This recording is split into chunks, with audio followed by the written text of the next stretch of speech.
ಸಜ್ಜನರೇ, ಇದು ಕ್ಷೇಮ ಮಾರ್ಗ ಧಾರ್ಮಿಕ ಕ್ಷೇತ್ರ ದರ್ಶನ. ಬೆಂಗಳೂರಿನ ಕಾಡುಮಲ್ಲೇಶ್ವರ ದೇವಸ್ಥಾನ ಎಲ್ಲರಿಗೂ ಗೊತ್ತಿರುವಂಥದ್ದು. ಕಾಂಕ್ರೀಟ್ ಕಾಡಿನ ಬೆಂಗಳೂರಿನಲ್ಲಿ ಕಾಡನ್ನು ಉಳಿಸಿಕೊಂಡು ಬಂದಿರತಕ್ಕಂಥದ್ದು ಬಹಳ ಆಶ್ಚರ್ಯ. ನಾಗಪಂಚಮಿ, ಅದೇ ಕಾಡುಮಲ್ಲೇಶ್ವರ ದೇವಸ್ಥಾನ ಆವರಣದಲ್ಲಿರ್ತಕ್ಕಂಥ ಈ ನಾಗನ ಮೂರ್ತಿಗಳಿವು. ಈ ನಾಗದೇವರಿಗೆ ಹಾಲಿ ಇರೋದಕ್ಕೆ ಕಾಡುಮಲ್ಲೇಶ್ವರ ದೇವಸ್ಥಾನಕ್ಕೆ ತಂಡೋಪತಂಡವಾಗಿ ಬರ್ತಾರೆ. ಅಲ್ಲಿ ಆ ಕಾಡುಮಲ್ಲೇಶ್ವರ ದೇವಸ್ಥಾನ ಎದುರಿಗೆ ದಕ್ಷಿಣಾಮುಖ ನಂದಿತೀರ್ಥ ಕಲ್ಯಾಣಿ ಕ್ಷೇತ್ರ ಅಂತಕ್ಕಂಥದ್ದು ಒಂದು ಕ್ಷೇತ್ರ. ಇದ್ರ ಬಗ್ಗೆ ಈಗ ನಾವು ಅಲ್ಲಿ ಹೋಗ್ತಾ ಇದ್ದೀವಿ, ಪ್ರವೇಶವನ್ನು ಮಾಡಿದ್ದೇವೆ, ಪ್ರವೇಶ ದ್ವಾರ ತಲುಪ್ತಾ ಇದ್ದೀವಿ. ಈ ಕ್ಷೇತ್ರ ಆಶ್ಚರ್ಯ ಅಂದರೆ 1997ವರೆಗೂ ಯಾರಿಗೂ ಗೊತ್ತೇ ಇರಲಿಲ್ಲ. ಮಣ್ಣಲ್ಲಿ ಹೂತು ಹೋಗಿರ್ತಕ್ಕಂಥ ಒಂದು ದಿವ್ಯವಾದಂಥ ಕ್ಷೇತ್ರ. 97ನೇ ಇಸ್ವಿಯೊಳಗೆ ಒಬ್ರು ಯಾರೋ ಗುತ್ತಿಗೆದಾರರು ಅಗಿಬೇಕಾದ್ರೆ ಆ ನಂದಿ ಬಾಯಲ್ಲಿ ಮಣ್ಣೆಲ್ಲ ಸಿಕ್ಕಾಕೊಂಡಿತ್ತು. ಅದನ್ನು ತೆಗೆದಾಗ ಏನಪ್ಪ ಅಂದ್ರೆ ಅದರಿಂದ ನೀರು ಬಂತು.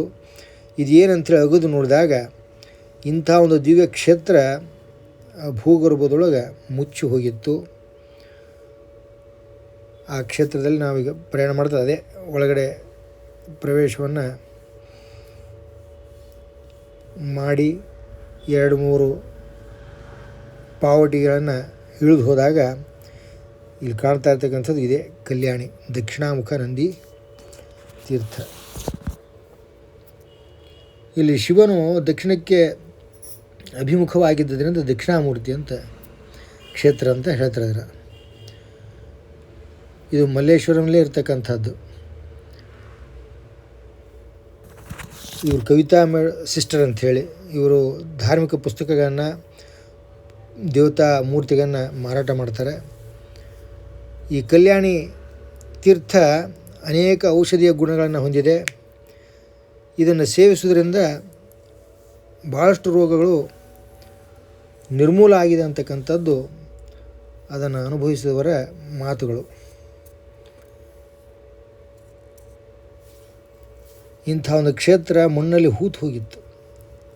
ಅದು ಅಲ್ಲಿ ಆಮೆಗಳಿರ್ತವೆ, ಅವು ಮುಟ್ಟಿಸ್ಕೊಳ್ಳೋಕ್ಕೂ ಅವಕಾಶ ಕೊಡ್ತಾವೆ ನಮಗೆ.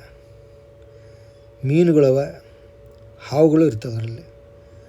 ಭಕ್ತರು ಕೂಡ ಭಾಳ ಏನಪ್ಪ ಅಂತಂದ್ರೆ ಶ್ರದ್ಧೆಯಿಂದ ಗಲೀಜು ಮಾಡ್ದಂಗೆ ದರ್ಶನ ಮಾಡ್ಕೊತಾರೆ. ಅದರ ಪಕ್ಕದಲ್ಲಿ ಏನಪ್ಪ ಅಂತಂದ್ರೆ ಗಂಗಮ್ಮಾದೇವಿ ದೇವಸ್ಥಾನದ, ಅದನ್ನು ನೋಡುವುದನ್ನು ಮರಿಬೇಡಿ.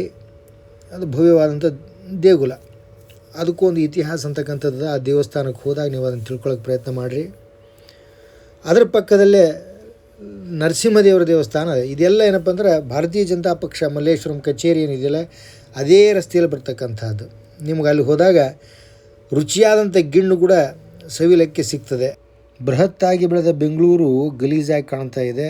ಅಂಥದ್ರಲ್ಲಿ ಮಲ್ಲೇಶ್ವರಮನ್ನು ಭಾಳ ಚೊಕ್ಕವಾಗಿ ಇಟ್ಕೊಂಡಿರ್ತಕ್ಕಂಥ ಅಲ್ಲಿಯ ವಾಸಿಗಳು ಮತ್ತು ನಾಯಕರುಗಳಿಗೆ ಧನ್ಯವಾದಗಳು.